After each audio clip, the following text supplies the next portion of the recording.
excited to welcome to the program best-selling author, historian, and much, much more, William J. Federer. William, thanks for calling. And when you agree, you're a jack of all trades with all the different things you've done in your career. Well, Neil, great to be with you. And I heard someone say a big shot's just a little shot away from home.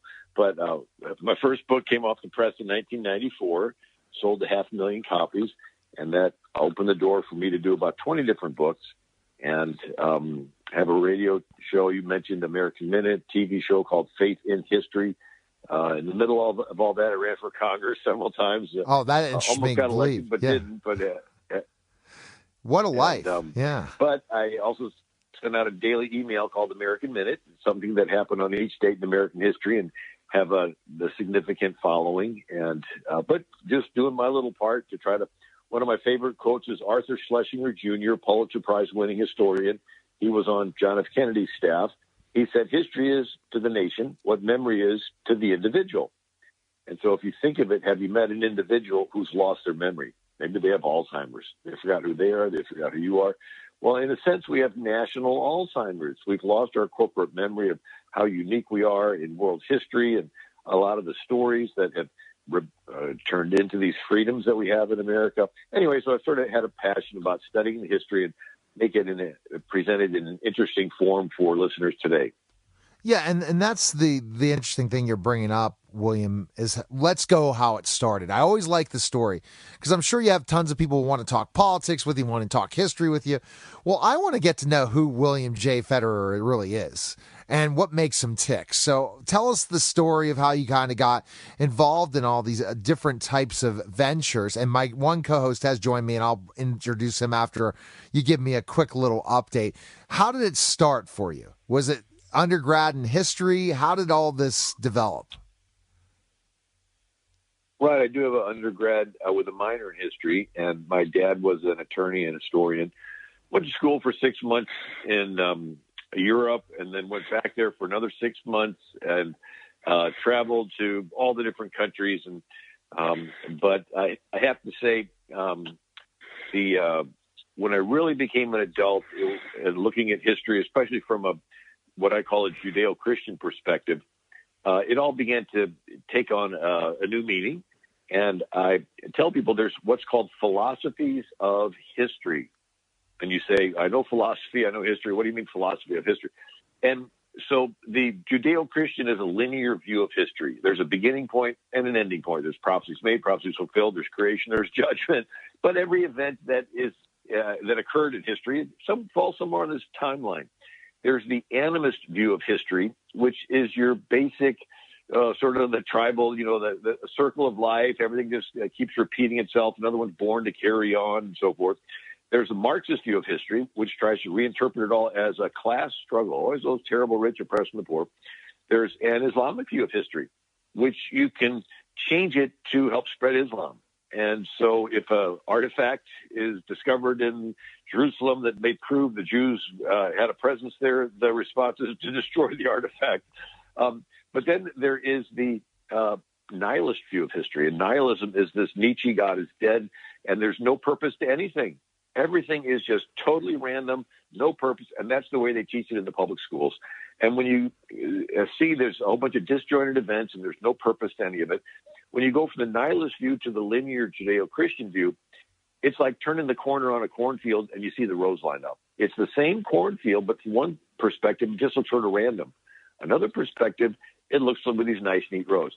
And so when you begin to see history, there's this progression of freedom for individuals, breaking away from pharaohs and Caesars and Kaisers and sultans and czars, and people being a chance to be all that God made them to be. Reagan put it this way: in this country of ours took place the greatest revolution that's ever taken place in the world's history. Every other revolution simply exchanged one set of rulers for another.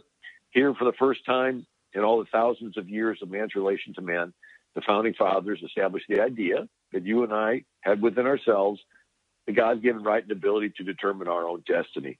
So that's the greatness of America, is you get to decide what you want to do with your life. Right. Interesting. And all of us working together, we can produce great things. Now, William, my co-host, did come on the line just to tell you some history of.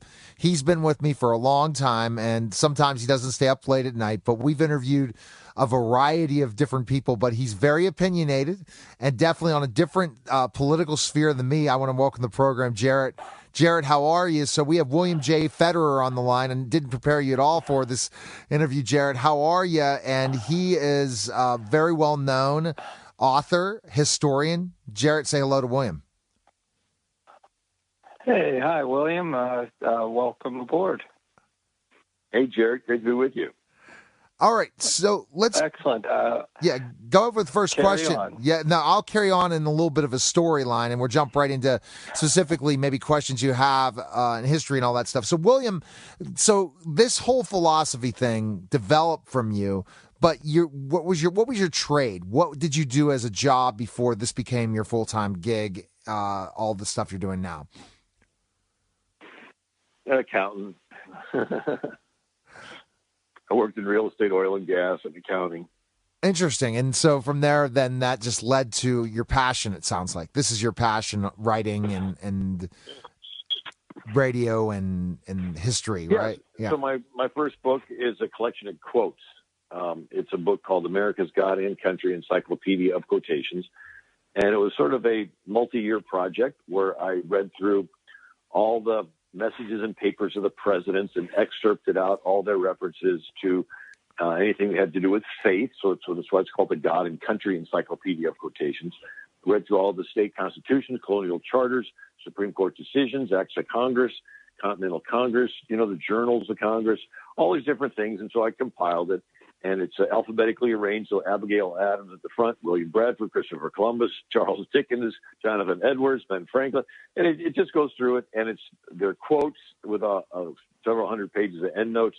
And it's, done really well. I've had congressmen quote out on the floor of Congress. I even had the Supreme Court cited by name in a decision in 2014. And anyway, so that sort of opened the door for me to write. Yeah, and speak full time, and that's a wild situation. And Jarrett, do you have a question for him so far, or do you want me to kind of lead into that? Not so much. I find it interesting that what did the Supreme Court do? Right. So I read through all these Supreme Court decisions that had to do with faith, religion, morality, and lo and behold, you find where in 1892 the Supreme Court said that America's a Christian nation. And it cites all these colonial charters of Virginia, Massachusetts, the commission to Christopher Columbus. And and then I read through every one of the state constitutions, and people, sort of amazing to me, they talk about the U.S. Constitution. They forget there's things called state constitutions. 9 of the original 13 state constitutions required all office holders to be Protestant Christians. South Carolina, the Christian Protestant religion. That really doesn't sound very American to me, that they required someone to be of a certain religion when our country is founded on the idea of a separation of church and state. But again, so that's So you see the progression. So Europe was all Catholic, and then the Muslims invade and surround Vienna in 1529, and the Catholic Holy Roman Emperor is Charles V of Spain, and he's faced with this dilemma of this Islamic invasion and the Reformation that just started in 1517 with Martin Luther. And so he's put in this pressured situation where he has a double dilemma, and he decides to make a deal with the Protestants, and it's called the Peace of Augsburg in 1555. And it's the first treaty ever to legally recognize Protestants. And this treaty let every king decide what's going to be believed in his kingdom. And so Germany became Lutheran, Switzerland Calvinist, Scotland Presbyterian, Holland Dutch Reformed, England was Anglican. And so it went from everybody being Catholic to now each king decided what's going to be believed in his kingdom. But if you didn't believe the way your king did, you were persecuted and you fled. It was considered treason. And so this mass migration of people shifting around spilled over and founded colonies in America. So every colony was founded by a different Christian denomination. Virginia was Anglican from 1606 to 1786. Massachusetts was Puritan. Rhode Island was Baptist. New York was Dutch Reformed. Delaware and New Jersey were originally Swedish Lutheran. Maryland was Catholic. Pennsylvania was Quaker. Connecticut and New Hampshire were Congregationalists. And guess what? They didn't get along. And they would chase each other out of each other's colonies, tar and feather each other. But then they had to work together against the King of England. And the same way the Catholics and Protestants worked together with this Peace of Augsburg in 1555, in 1776, you had these different colonies that didn't get along, lay aside their differences to work together against the king. After the Revolution, their attitude changed to, we may not always agree on religion, but you were willing to fight and die for my freedom. I need to let you practice your faith. And so this is when they began to expand religious tolerance on the state level. So sort of like today, some states have marijuana and others don't. Back then, some states gave a little more religious freedom, and other states had blue laws where everything was closed on Sunday. But it was up to the people in the states to decide. And so religion was under each individual state's jurisdiction all the way up until, get this, 1947. And so the different states would expand it. And so I read through every state constitution and every revision to every state constitution from the beginning of the country, 1776, all the way up to the present. And again, you can see this trend where first 9 of the states required you to be a Protestant. 3 states said all you had to do was be a Christian. 1 state had 0 religious requirements. It was Rhode Island, founded by Baptists. And they said that if you required someone to be a Christian, they could say they were just to get elected, and that would be hypocritical. And so let's just vote for the best Christian person, you know? Then there's an Irish potato famine. Millions of Irish Catholics come to America. And guess what? Many states tweak it. So instead of requiring you to be a Protestant, now you can be a plain Christian. That allowed Catholics to hold office. Middle 1800s, there's a persecution of Jews in Bavaria. And they come across, and states tweak it again to allow Jews to hold office. And then after the Civil War, many states rewrote their constitutions to say all you had to do was believe in God to hold office. And that was the way it is all the way up until this 1947, and the federal government took religion out of the state's jurisdiction and began to evolve it into what we have today. All right, so Jarrett, so your answer, you got a long answer on this. Basically, William, what you're saying is then you brought this to the Supreme Court, a write-up in 2014 that changed everything for you, right? Or what year was it? What year was it?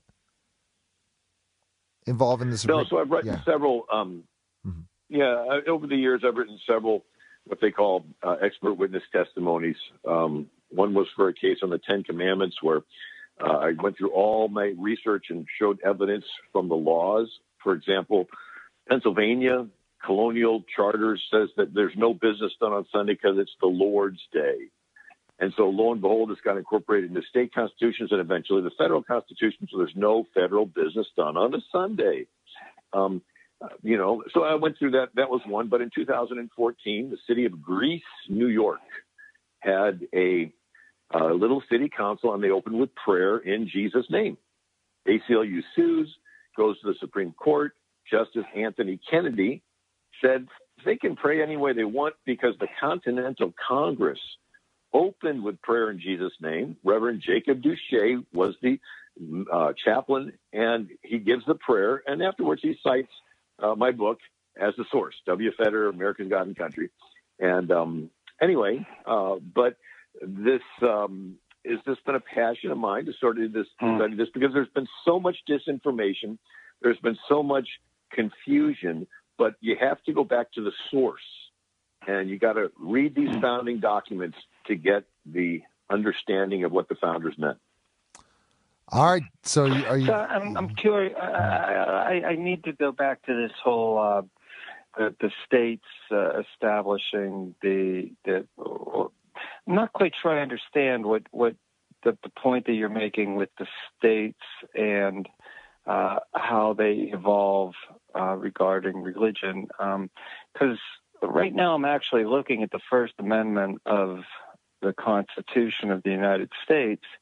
So I was pretty sure it did mention things in there about freedom of speech, freedom of press, and particularly Congress making no laws that would establish religion, prohibiting the free exercise thereof,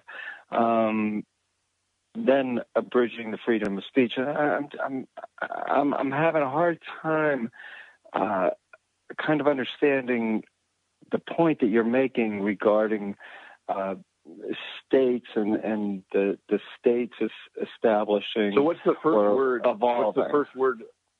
What's the first word of the First Amendment? Congress. Right.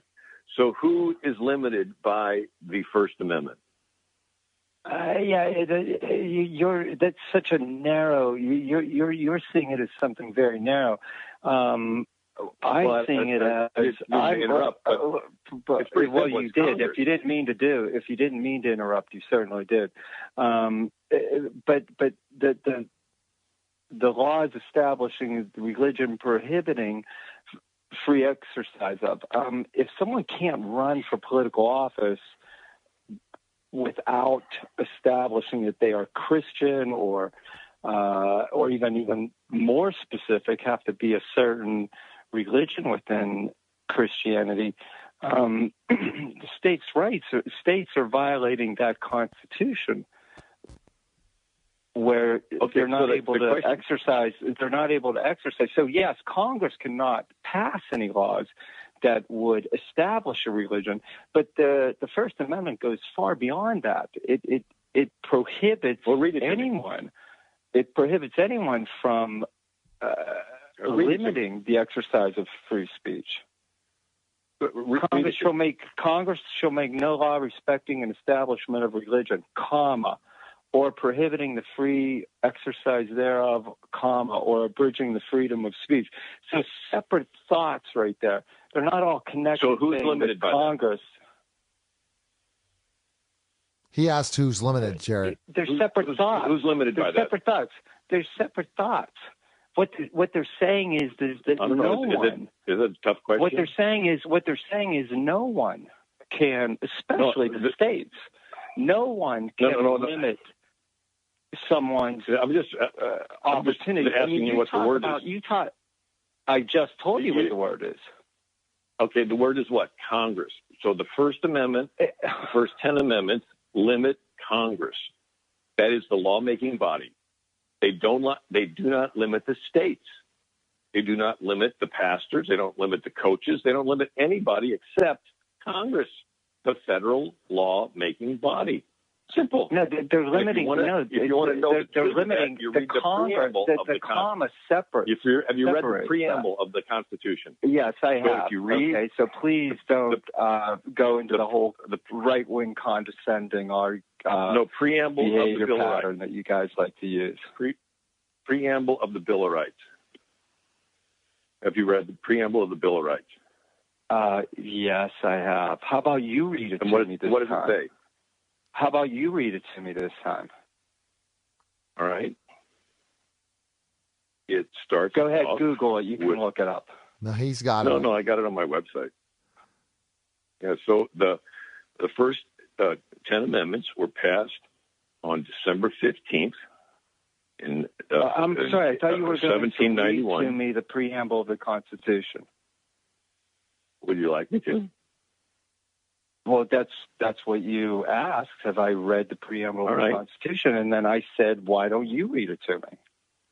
Okay. If you hold your breath for a second, it says, the conventions of a number of the states having at the time of their adopting of the Constitution expressed a desire in order to prevent misconstruction or abuse of its powers that further declaratory and restrictive clauses should be added, that the following articles be proposed as amendments to the Constitution. So these are the states wanting to put further handcuffs on the federal government.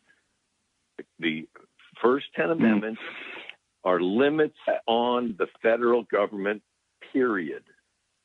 And it's the states that created the federal government, and the preamble of the Bill of Rights says the states, having adopted the Constitution, express their desires to prevent an abuse of the powers of the federal government.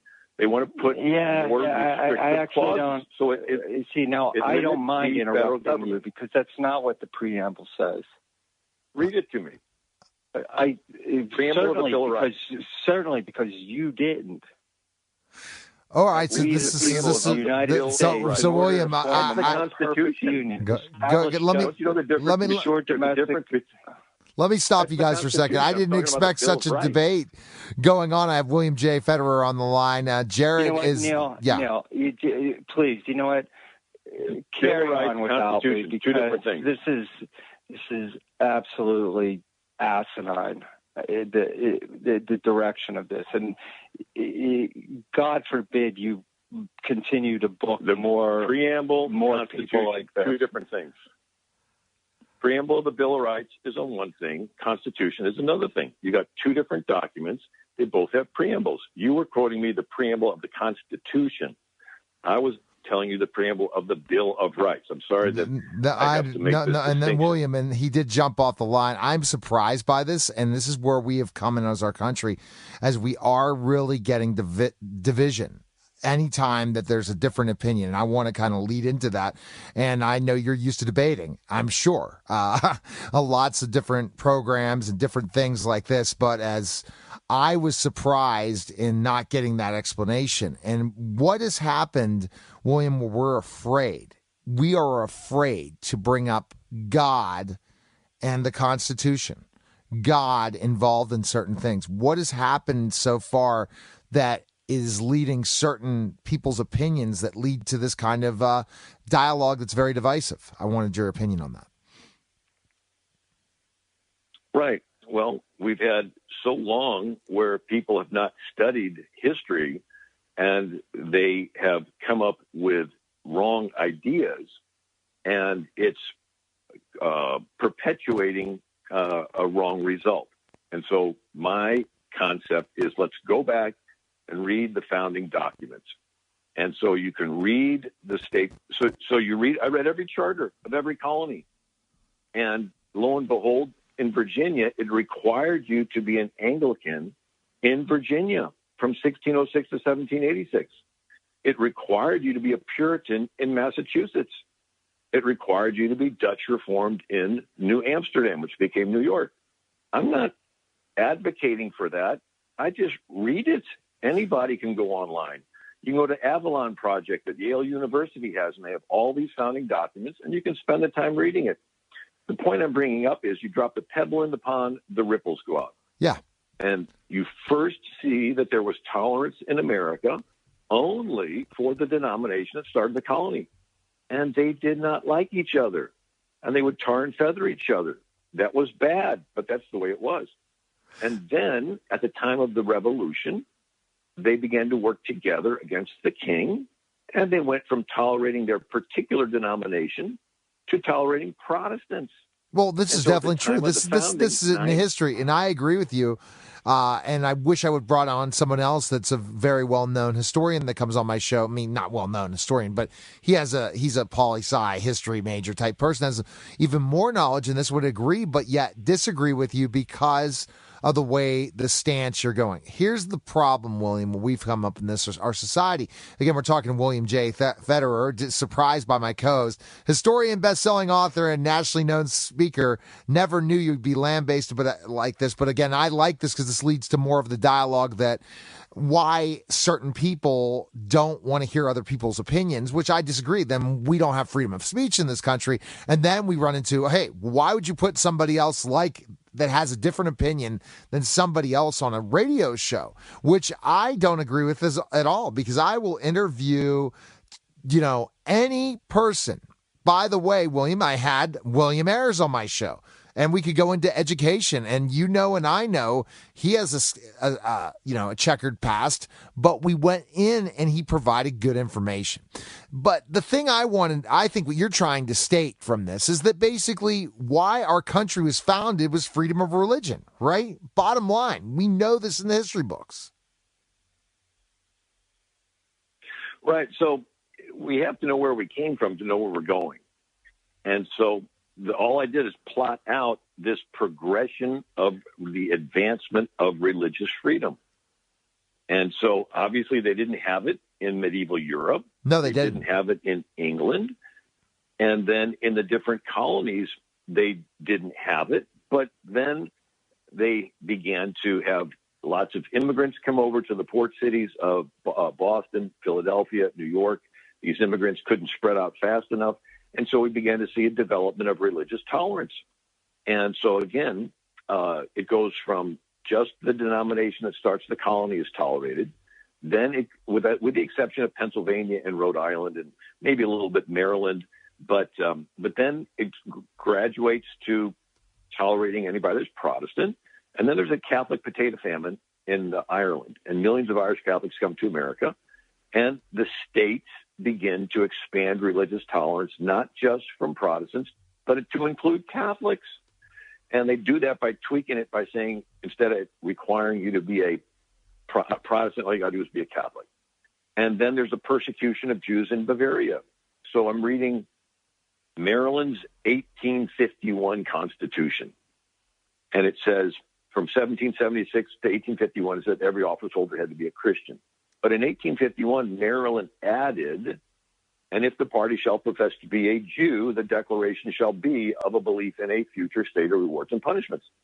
So this is good, right? They're expanding it. They're allowing Jews to hold office. So instead of them saying, gee, they were so intolerant that they only said you had to be Christian. No, they were coming from a background of Europe where it was, if you didn't believe exactly the way the king did, it was considered treason. Right. So you had to believe. Exactly. That's the reason. We're plotting this progression. And so instead of trying to say that this is bad to bring up this history, I think it's sort of interesting. And then after the Civil War, many states rewrote their constitutions, got rid of slavery, thank God. But then many of them said, look, all you got to do is to believe in God to hold state office. And then as the time went on, they began to expand it to including tolerance for atheists and all other kinds of belief systems until we got to the place where it is today, where, in my perspective, we're beginning to see a little bit of a flip where everybody seems to be tolerated except the belief system that gave birth to the idea of tolerance. See, and that's, again, where I am willing to learn and listen. I know exactly that this country was founded on religion. It is, and when you bring up Christian nation, that frustrates people, but ultimately you're trying to look at historically. You're not trying to say, and then you're staying based on the states they chose, what type of Christianity was to be practiced. And the federal government's separation of church and state is because they wanted states to have rights, the states to make the choice and the decisions, right?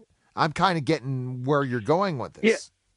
Yeah, I mean, so up until 1947 with the Everson case, religion was under states' jurisdiction.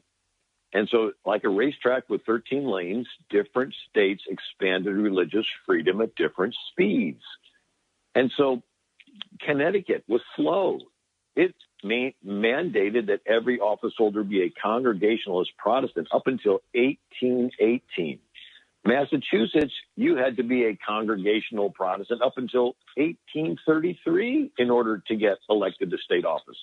But then you had states that were really out in front, like Pennsylvania. Ben Franklin signed its constitution. It was really radical. It said all you had to do was believe in God and in the divine inspiration of the Old and New Testaments to hold office. I mean, any Protestant, any Catholic could say that, and even new denominations that were getting started. And so you can see that it was up to the people in each state to decide. Yes. Sort of like today, some states have prostitution, Nevada, and some states don't. Some states have marijuana, some states yes, don't. Exactly. Back then, some states Some states gave a little more religious freedom back then, and some states had blue laws where everything was closed on Sunday. It was up to the people in the particular states to decide. And it wasn't. And then in 1947, there was some Catholic bus rides. Some states sued to stop it. The Supreme Court says the Catholics get to continue their bus ride. But now that you've appealed to us regarding religion from 1947 on, the federal government decided to be in charge of all cases. They took religion out of states' jurisdiction, put it under the federal. And then we begin to see a rapid transformation from 1947 on.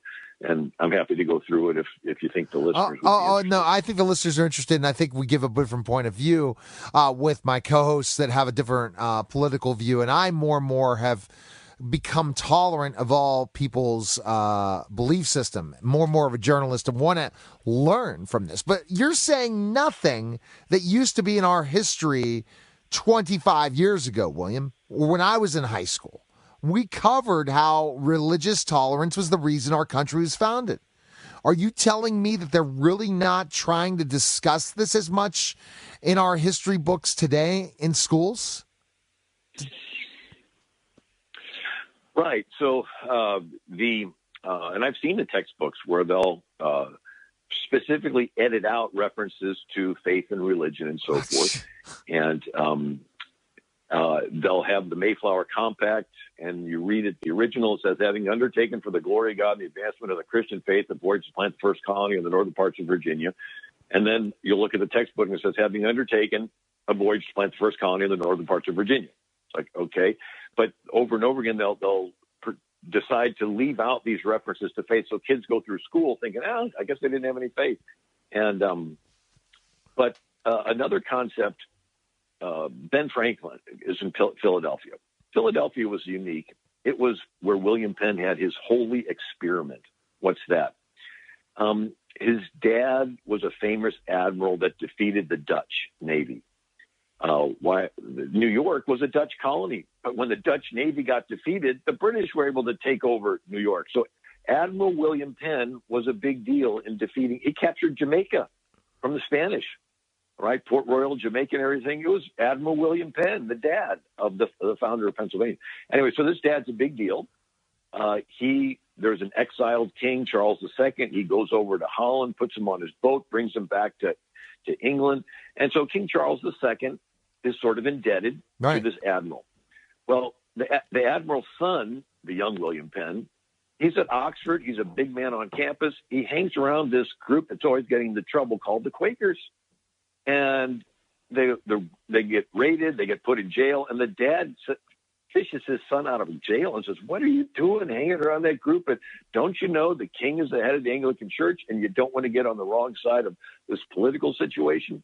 And William Penn Jr. keeps getting in trouble. The dad keeps fishing him out of jail. So until finally William Penn Jr. is put in the Tower of London for 8 months. And the dad threatens to disinherit him because he's like, William Penn's kicked out of the house. After he gets out, he has to live with Quakers in France for a couple of years. He's traveling around Europe.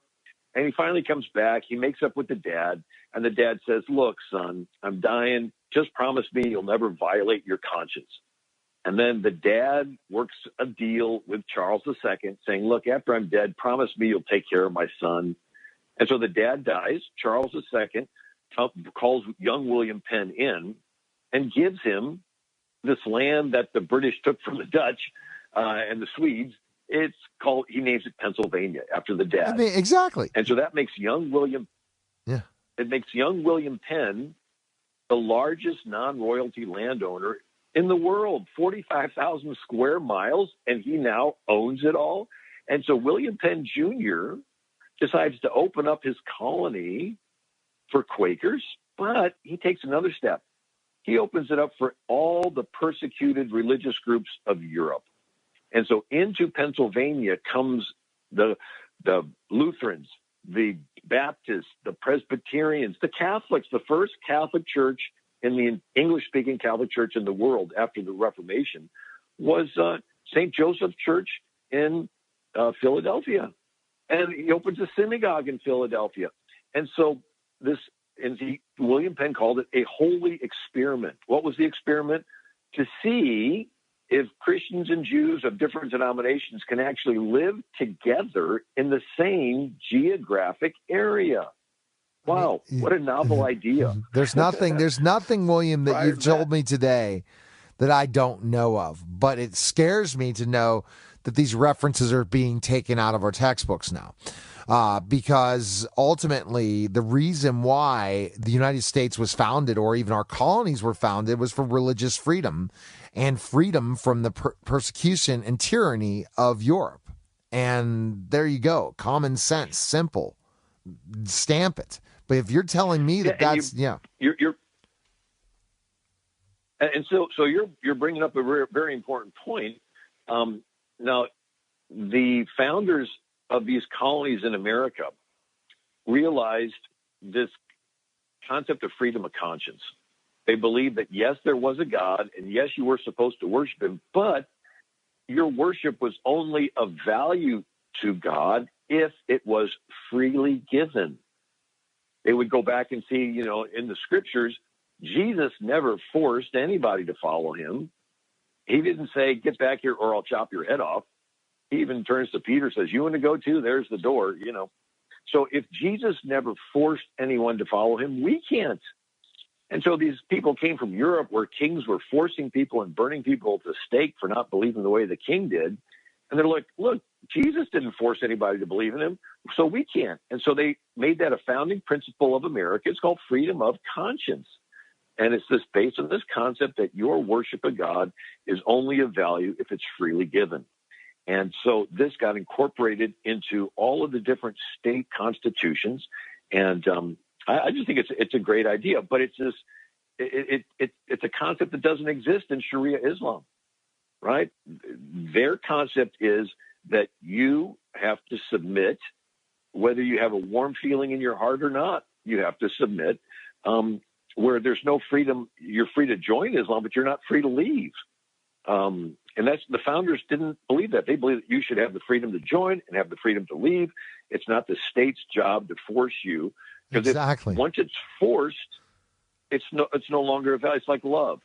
It's like if you were to twist your wife's arm and say, tell me you love me, no matter what she says, she doesn't love you. But if you woo her and court her and protect her and defend her and provide for her and rescue her and take her to dinner and give her flowers and chocolate, and out of the abundance of her heart, it bubbles up, I love you, then it means something.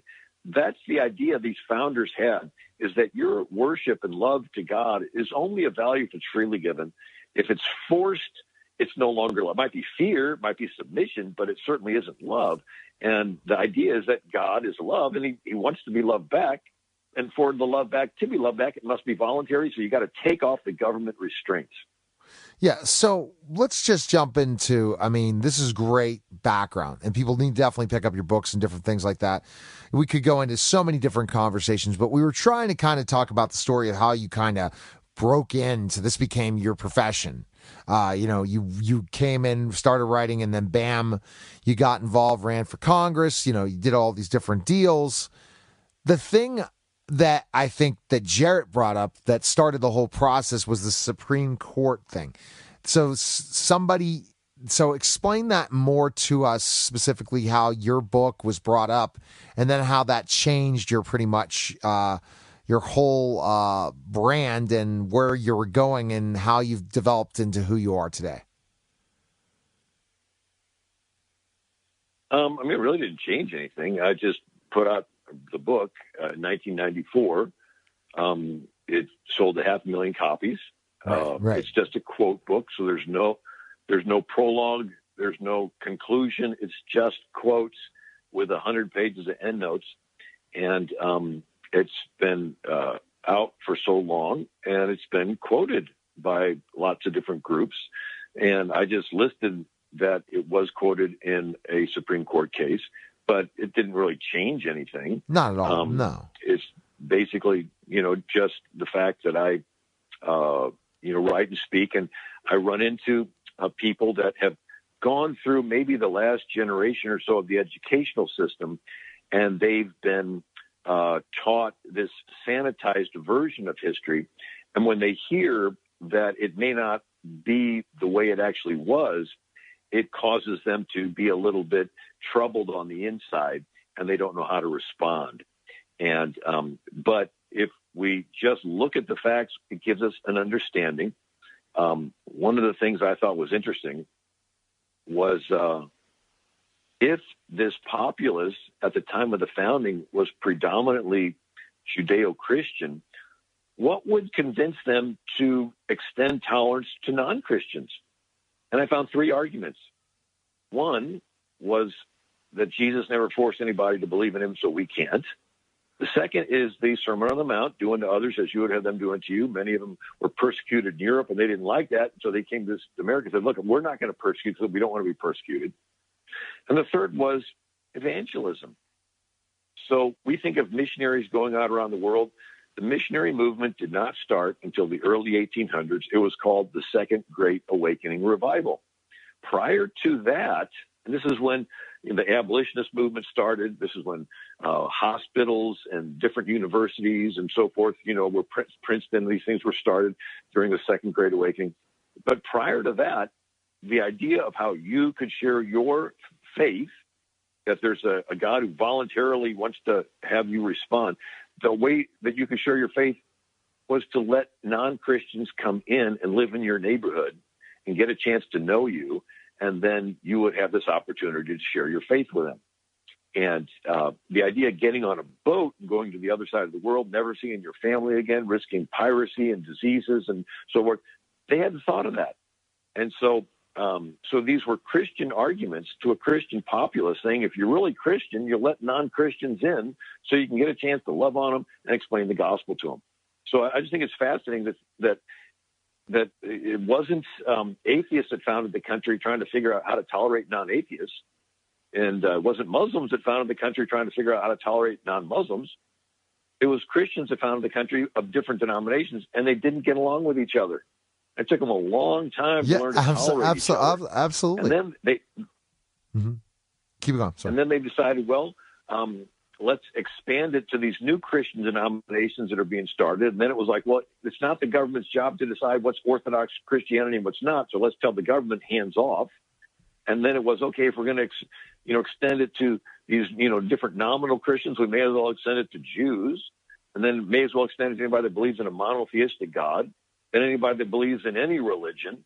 But now finally it's gone out to the fact to those that believe in no religion, and they are ironically becoming intolerant of the very beliefs that started the whole thing off.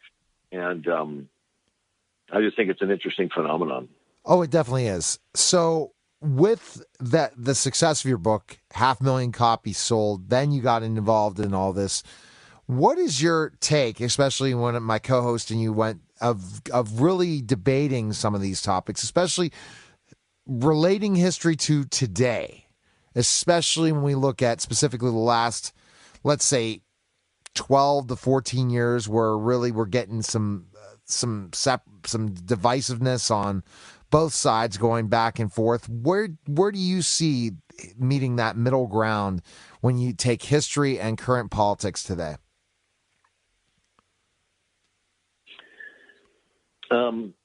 Well, America has experienced the greatest amount of freedom of any country in world history.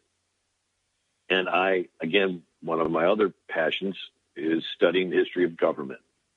And so I decided to go back to the beginning of the invention of writing, Sumerian cuneiform on clay tablets in the Mesopotamian Valley, around 3300 BC. Today, that's Iraq. There's even a quote from Neil deGrasse Tyson, astrophysicist, Cosmos TV series. He says, it was here between the Tigris and Euphrates rivers around 5,000 years ago that we learned how to write. And so writing was invented around 3,000 or 4,000 BC, and we're around 2080, so that's around 5,000 or 6,000 years. And if you think of it, 6,000 years is just 60 people living 100 years each back to back. We're talking 60 grandmas, and you're all the way back to the beginning of recorded human history. It's really not that long ago. But now that we have 6,000 years of records, what do they show? Well, the records are mostly court records, and which shows the most common form of government is a king. Pharaohs, Caesars, Kaisers, Sultans, Tsars. And as the centuries go on, these kingdoms get bigger and bigger and bigger. Why? because with military advancements, you can kill more people. But it's that same fallen nature, that selfishness that can be traced back to, in the Bible, there's the story of, Adam and Eve sinning and Cain killing Abel. And so St. Augustine called it libido dominandi, the lust to dominate. And so you put some babies in a playpen, one of them will take the rattle from the others. You put some kids on a playground, one is the bully hogging the ball.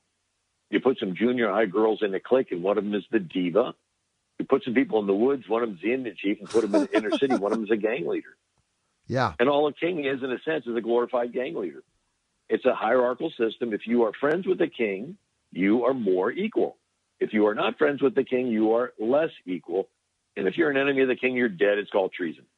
And so as the centuries go on, these kingdoms get bigger until finally the King of England had the biggest empire that planet Earth had ever seen. The sun never set on the British Empire. He was a globalist. He had all of India, Australia, New Zealand, Hong Kong, British Guyana, Canada, and America. And when America's founders got the chance to break away from this globalist king, they flipped it and made the people the king. So it's a polarity change in the flow of power. Instead of top down, it's bottom up. It's we the people. And so I think this is a fascinating concept. And you don't really appreciate it until you look at all the rest of world history. It's sort of like people that live by the mountains.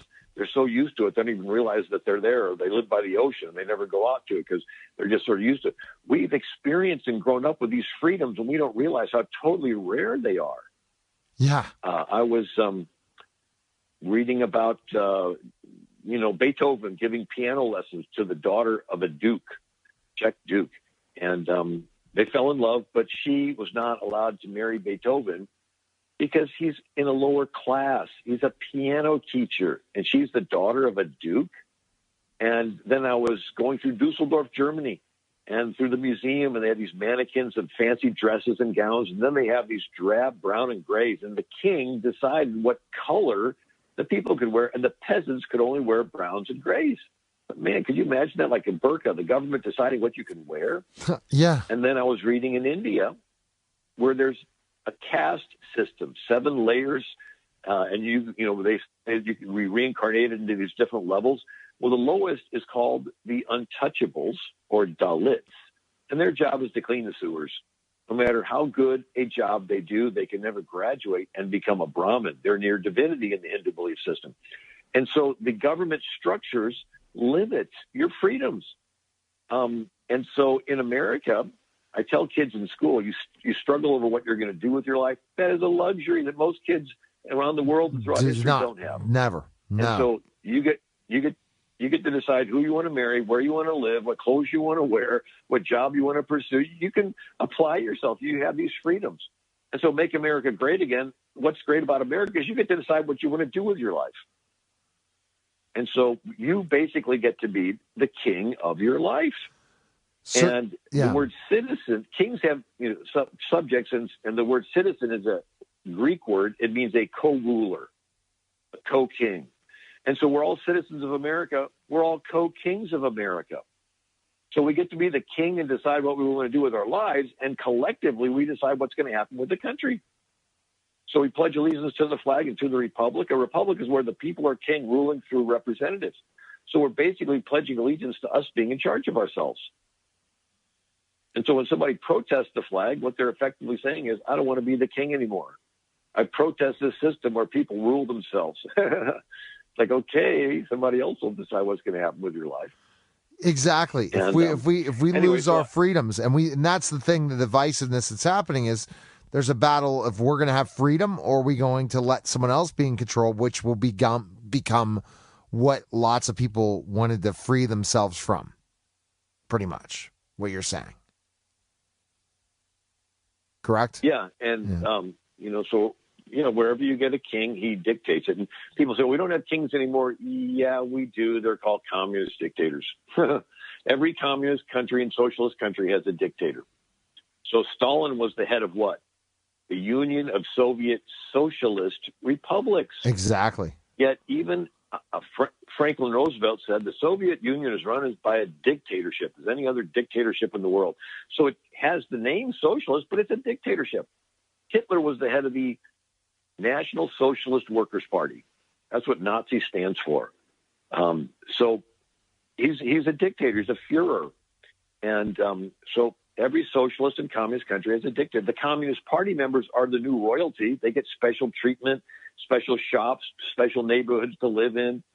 And then the commoner, the people, are the peasants, the subjects, and their fate's determined by the state. So again, you're back to a pyramid structure to society. Instead of calling the person at the top the pharaoh or the emperor, he's Chairman Mao. But it doesn't matter what the name is. It functions as a pyramid structure to society. It functions as a king, as a monarch. And student says, well, I thought socialism and communism was everybody owns everything equally. It's like, let's think a little deeper. Who decides who lives in the nice house and who lives in the dumpy house? Somebody in the government dictates those things. Or you talked about the dictator. Right. Or you talked about the caste system, or you talked about specific ways where you're born into certain royalty. That's where and everyone else doesn't have the opportunity or ability to do it. So you have an uphill battle because of what we've seen the last years. What is your take ultimately as politically when you think about President Trump? There are a lot of people that are turning their back on him that voted for him. Where do you see his legacy as a historian? I think he's the first one in a long time that's trying to give power back to the people. And his answers is not, let's create a globalist one world government, where you have these elites that dictate everything to everybody.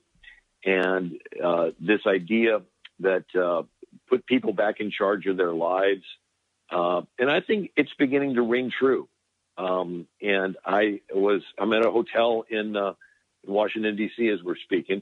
And there was the lady that works, the job at the front desk. And she's like, yeah. And I'm like looking over there and she's watching the State of the Union address, on her iPhone. And so I think there's more and more people that are beginning to have this ring true that they're excited about.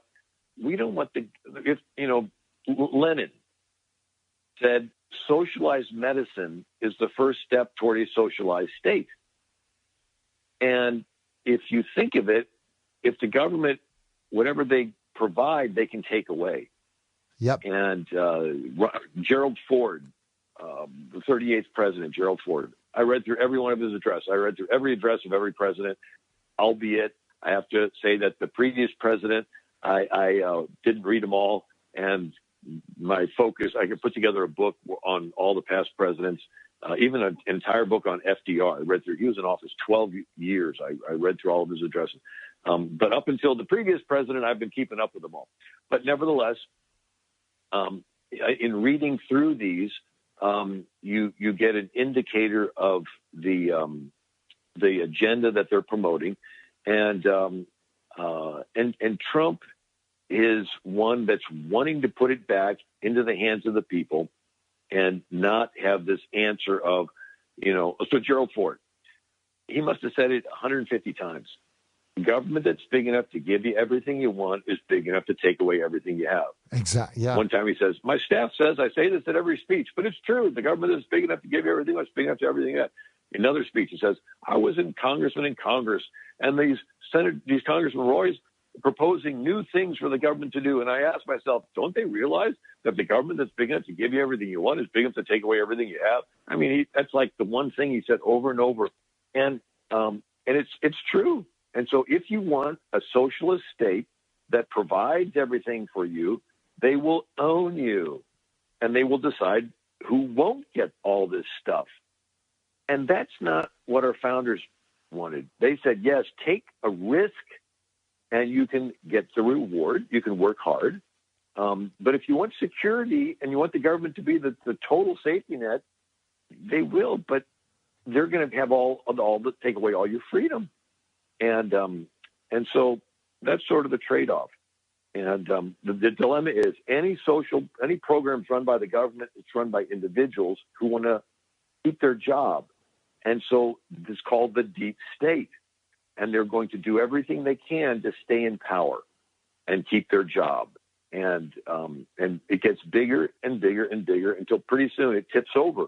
because there's going to be more people taking from it than can be giving. And that's what happened in Peru and Venezuela. I was reading a speech from a British parliamentarian in 1840, writing to like the governor of New York. Right. And he says, you talk about how great your democratic form of government is. He goes, let me tell you what's going to happen. New York's going to be flooded with immigrants, and you're going to have one candidate saying, we got to protect rights and property, and another candidate is going to appeal to these immigrants that don't have enough food to feed their kids' mouths, and they're going to promise to give them free stuff. And I'm paraphrasing. And he says, tell me who's going to get elected. He says, basically it's just a matter of time till your, touted free government in America is going to collapse, because once you get politicians that come in promising to give stuff to people, they will vote for them. And then all this, rights and property and everything else, it's just going to be gone. And Yes. that's what happened in Peru.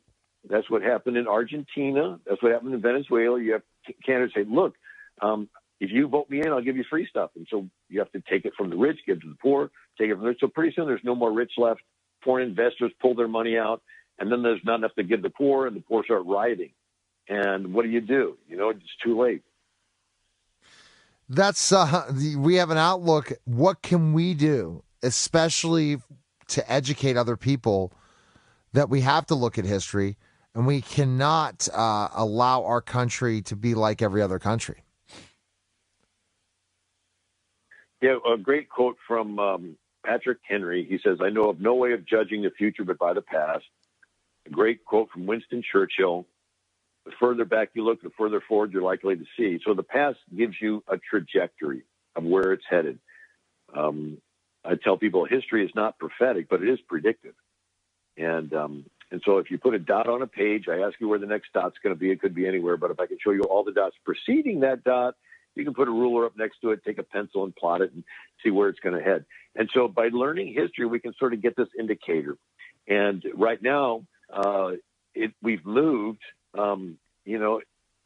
through, Lincoln. It was good that he ended slavery. Thank God that he did. But in the process, he had the federal government usurp a whole lot of rights away from the states. I mean, he suspended habeas corpus, drafted a whole bunch of Irish immigrants that didn't want to get involved in the war.